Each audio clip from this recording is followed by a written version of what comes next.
In August of 2023, Subway, one of the most ubiquitous restaurants in the world, was sold to Roark Capital for $9.6 billion.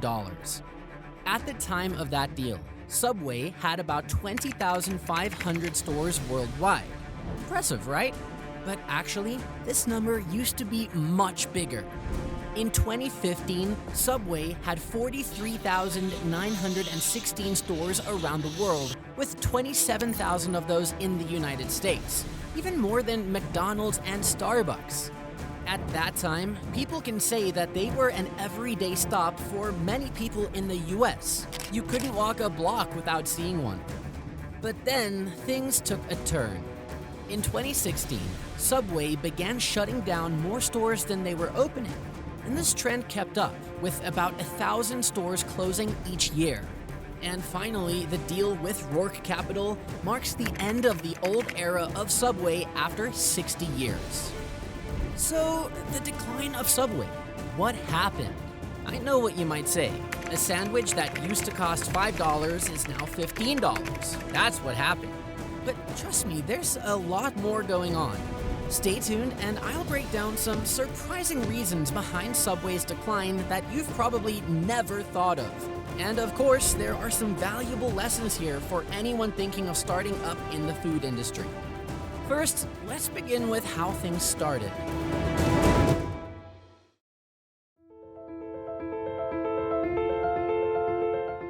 Have you ever heard of Pete's Super Submarines? No? Me neither.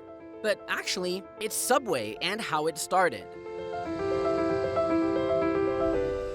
In 1965, in the small coastal town of Bridgeport, Connecticut, a 17-year-old DeLuca approached a friend of his parents, Peter Buck, a successful nuclear physicist, for advice on paying for college.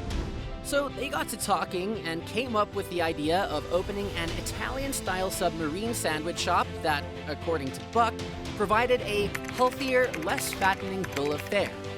And then, Buck gave DeLuca a $1,000 investment to get the business going. Nobody, not DeLuca, not Buck, had any idea that $1,000 would turn into a huge fast food empire someday. Their first shop opened on August 28, 1965 in Bridgeport, Connecticut, and was called Pete's Super Submarines. The outcome was pretty good. On the first day, they sold 312 sandwiches, each priced at less than $1. But then they did the radio commercial, and the name sounded like Pizza Marines, which confused their customers, so they changed it to Pete's Subways, and eventually Subway. But then things didn't run as smoothly as they thought. For some reason, they struggled a lot. After a year, the duo hardly made any money. From their starting $1,000, they were down to just $25. They even had to close and reopen their place twice. They were losing money and time, and it wasn't helping DeLuca with his college money. But they still didn't give up. Instead, they opened up the third store with all their efforts. An absurd move, but worked pretty well. The two finally made some profits. Over $6,000 in their first full year. So DeLuca did make enough money to go to college. But the twist is, he gave up the idea of becoming a doctor and ended up getting a degree in psychology. Meanwhile, the business was taking off. Over the next decade, the pair opened another 15 stores across Connecticut, bringing their total to 16. But their goal was way bigger than that. 30 Subway restaurants in the state of Connecticut by 1974, and with 16 stores, they were only halfway to their big goal. So the two founders sat down to figure things out. Why was it so hard for them to open a new store as they expected? How can they reach their goal faster? That moment was a game changer for Subway.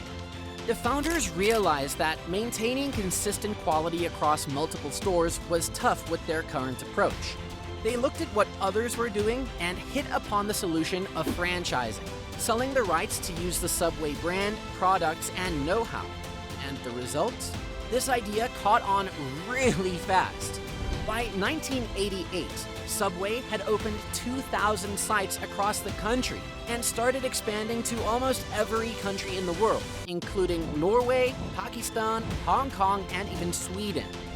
The franchise model worked well for Subway, mainly because of its simple operation model, and less equipment means lower costs. So starting a Subway was way cheaper than other fast food companies.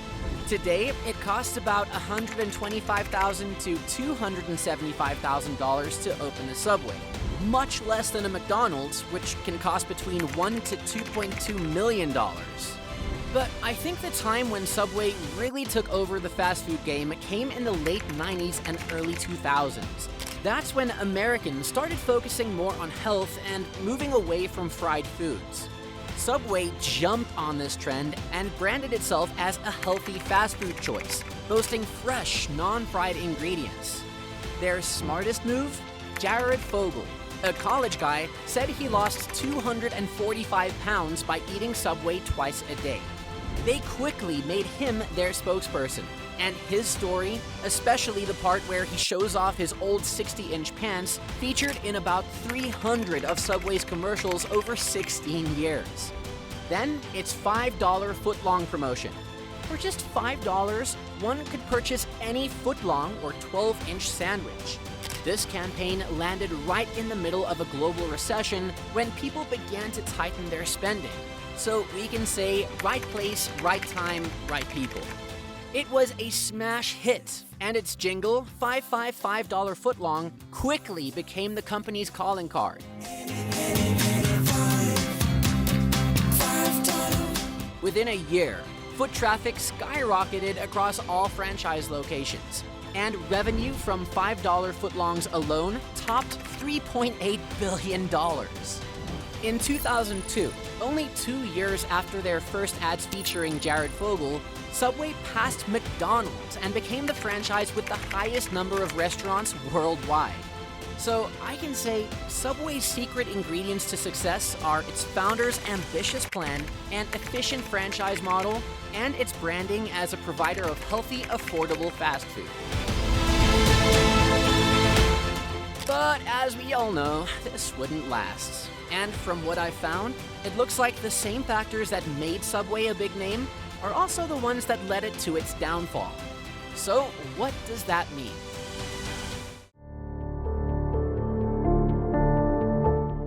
"2014 seems to be the beginning of the end for Subway. That year, Subway sales dropped 3% and continued dropping to 13% in 2020. And in 2016, for the first time in its history, Subway closed more stores than it opened in the US. So what happened? For me, there are some main reasons for that. First, the passing of Fred DeLuca. Wasn't a perfect CEO, and there are criticisms about his leadership style, but we cannot deny that he was the driving force behind Subway. The thing is, while he was around, he was all about expanding, not so much about training people to take over. That turned out to be a problem when he left. When he passed away in 2015, his sister stepped in as CEO. She was passionate, sure, but still not qualified for the job. Franchisees complained a lot about the lack of support or growth plans from the company and blamed her for that. Suzanne's tenure lasted 3 years, but some think it should have been shorter. During her time, store closures hit record highs each year, over 350 in 2016, about 800 in 2017, and over 1,000 in 2018. And decline in location also means a decline in revenue. Then there's Subway's ambitious franchise strategy, which played a big part in shaping the brand we see today. But in my opinion, they may have pushed too hard and expanded too quickly. Imagine having 27,000 Subway outlets across the US alone. The real competition for those stores wasn't other brands, but each other.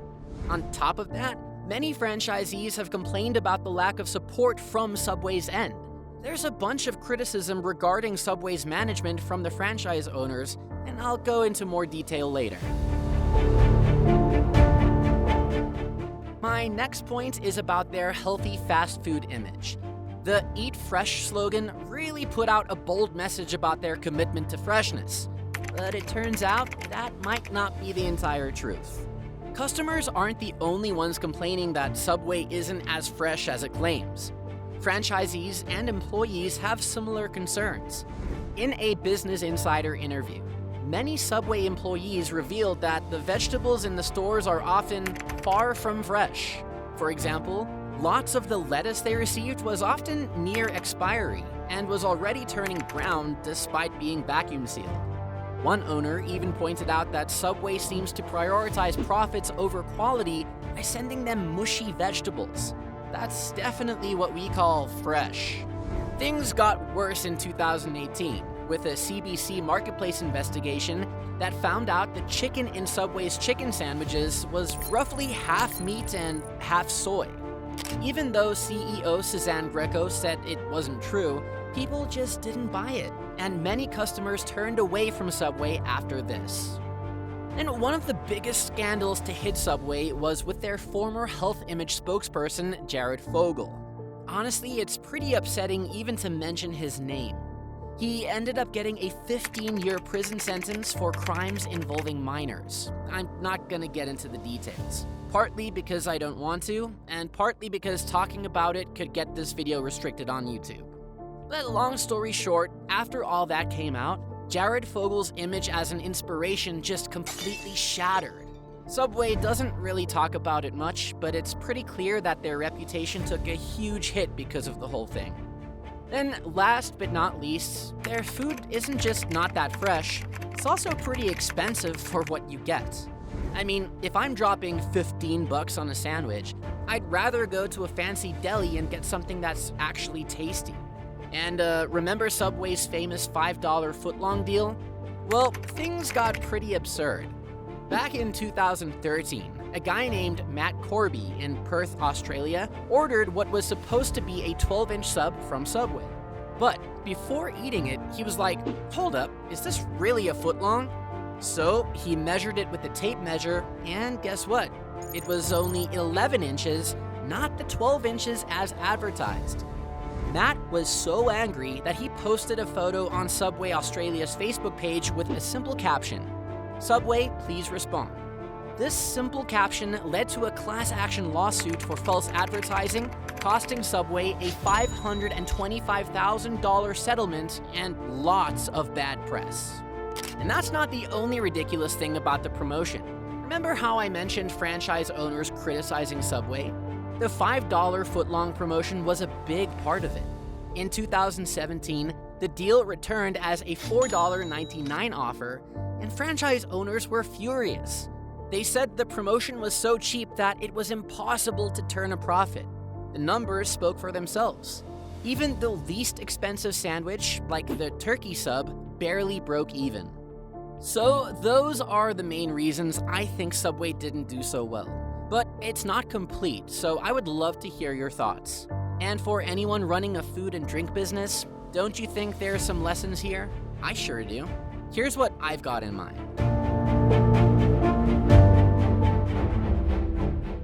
First, prioritize quality over quantity. It's much better to have one well-run store than several with low revenue. Take Subway and McDonald's as examples.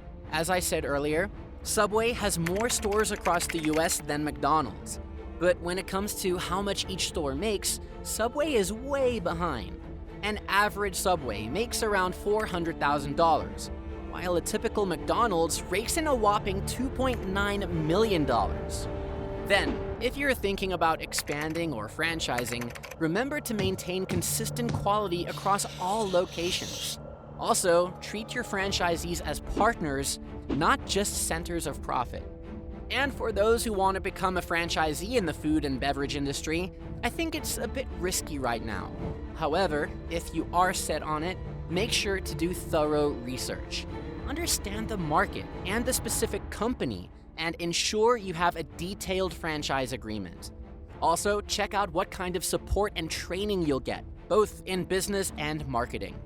And about Subway, after everything, it still managed to sell for nearly $10 billion.